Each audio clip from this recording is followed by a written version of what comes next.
The $2 billion cryptocurrency network Tron kicked off an election this week, one of the last steps in its efforts to launch its official blockchain. Largely free from classic campaign pageantry, there are no voting lines or oversight committees in Cryptoland. The process finds the protocol seeking to leverage one of its core differentiators, a mechanism called Delegated Proof of Stake (DPoS) that governs how those running the software can change its rules. The process follows the late May release of what Tron branded as a test version of the tech. Then, last week, it held a much-hyped Independence Day, which saw users begin to scrap their Ethereum tokens, used for fundraising, for TRX coins on the new blockchain. Still, it's the voting that will offer perhaps the most instructive lessons for crypto innovators given that election-style blockchain governance remains relatively untested. Adding to the significance is that other blockchains that have been early to embrace the concept appear to be struggling to put key concepts into practice. Already, Tron is showing signs it might be breaking from both its past statements and expected practices in ways that may say much about how the best-laid plans of distributed cryptocurrencies are always subject to change. To understand what's occurred, it helps to revisit Tron's initial launch plan, which called for a certain number of delegates, individuals or companies, to be chosen or elected to validate blocks and process transactions on the network. Unelected, placeholder delegates were to operate the blockchain until the voting was complete. But the process might be changing in one significant way. It's currently unclear the extent to which the Tron Foundation, which created the software and is tasked with managing the blockchain's development, is involved in the launch. Prior to the launch, the Tron Foundation moved to guarantee that its funds would be kept separate from the voting process. Foundation added on June 25 that it would entrust the Genesis representatives with the funds, which would be stored across 1,000 different addresses, to minimize risk. It promised to announce the addresses within 3 days of its post, however, it has yet to disclose the information. In practice, therefore, Tron's claim to keep its funds out of the voting process has been difficult to audit, a fact that may do much to color past statements by the project and its leadership team. Pledging transparency. One potential issue is the transparency with which the process is being carried out.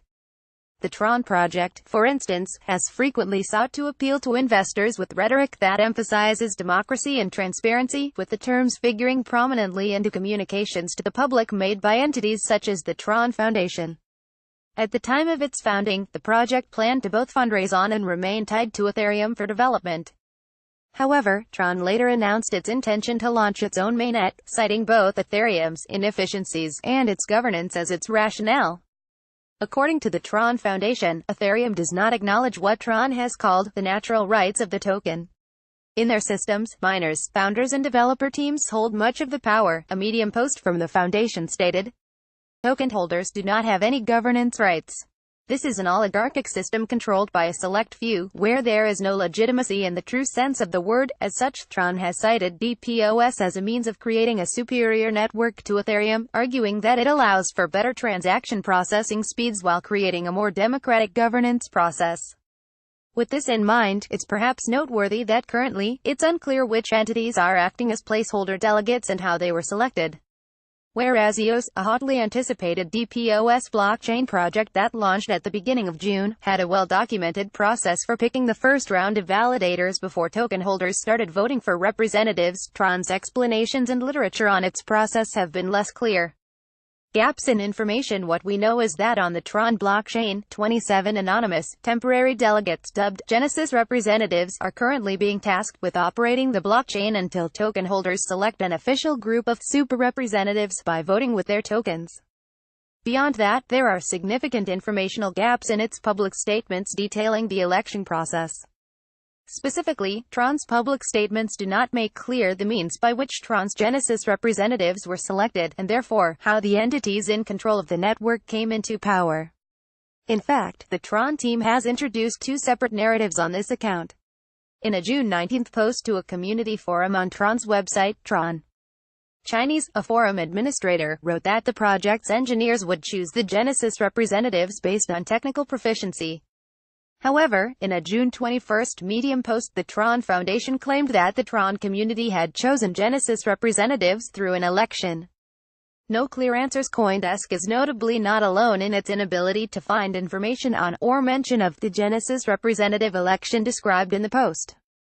Lucas Nuzzi, of Digital Asset Research, a crypto-focused firm that recently analyzed Tron's code, said he's also searched for information on the Genesis election but has come up empty-handed. Super representative candidates that CoinDesk contacted about the issue did not respond to requests for comment. As such, Nuzzi has gone so far as to assert that the disparity in information reveals cracks in Tron's commitment to openness. Their track record shows a consistent lack of transparency, he told CoinDesk. This industry was built on the basis of transparency, and their actions so far go directly against it. Tron skeptics will likely agree, and point to past allegations that the project plagiarized its white paper and failed to properly attribute the Ethereum code on which its protocol is, in part, based on. However, it remains to be seen if the ambiguity around the election will cause concern among token holders. Based on the lack of discussion about the topic in Tron community forums, the community's faith in the project, and its ultimate ability to go live, seems yet to be shaken. Shadow's image via Shutterstock. The leader in blockchain news, CoinDesk is a media outlet that strives for the highest journalistic standards and abides by a strict set of editorial policies. CoinDesk is an independent operating subsidiary of Digital Currency Group, which invests in cryptocurrencies and blockchain startups.